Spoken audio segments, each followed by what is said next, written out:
পাগল করে দে মা তারা, ভাবের পাগল করে দে না, পাগল করে দে মা তারা, ভাবের পাগল করে দে না, ভাবের পাগল করিস নে মা, ভাবের পাগল করে দে মা। জয় মা।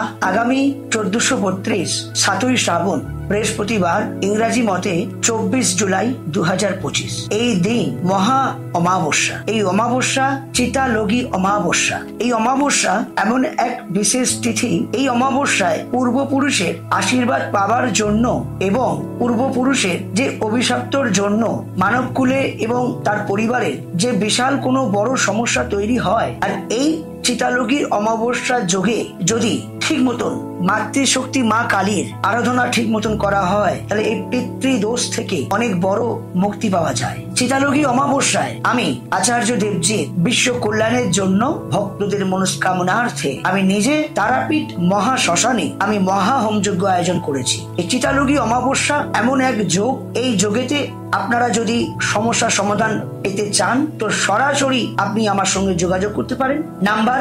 9903854445। আরেকটি নাম্বার আছে 8582829399।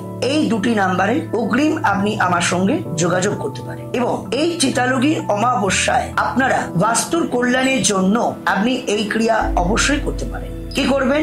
আপনি আপনার বাড়ির মুখ্য দুয়ারে ঘিয়ের প্রদীপ দ্বারায় দুপাশে দুটো প্রদীপ আপনি প্রজ্বলন করবেন। এই ক্রিয়া করুন, ভিটের বাস্তুর এবং পিতৃদোষ থেকে অনেক মুক্তি পাবেন। সাথে অশ্বত্থ বৃক্ষের কাছে গিয়ে দুধ, দই, ঘি, মধু, একটু শর্করা মানে চিনি, একটু কালো তিল, সাথে একটু হলুদ মিশ্রিত করে আপনি অশ্বত্থ বৃক্ষের গোড়ায় গিয়ে সেই গোড়াতে এই অভিষেক করবেন। অভিষেক মানে অশ্বত্থ বৃক্ষের গোড়ায় এই চরণামেতু আপনি নিবেদন করবেন। সাথে ঘিয়ের প্রদীপ প্রজ্বলন করবেন। আর পূর্বপুরুষের থেকে আশীর্বাদ পাওয়ার জন্য অশ্বত্থ বৃক্ষের গোড়ায় গিয়ে আপনারা প্রার্থনা করবেন। দুই ক্রিয়া দিলাম, দেখবেন আপনাদের ঘরে সুখ, শান্তি, সমৃদ্ধি অবশ্যই ফিরে আসবে।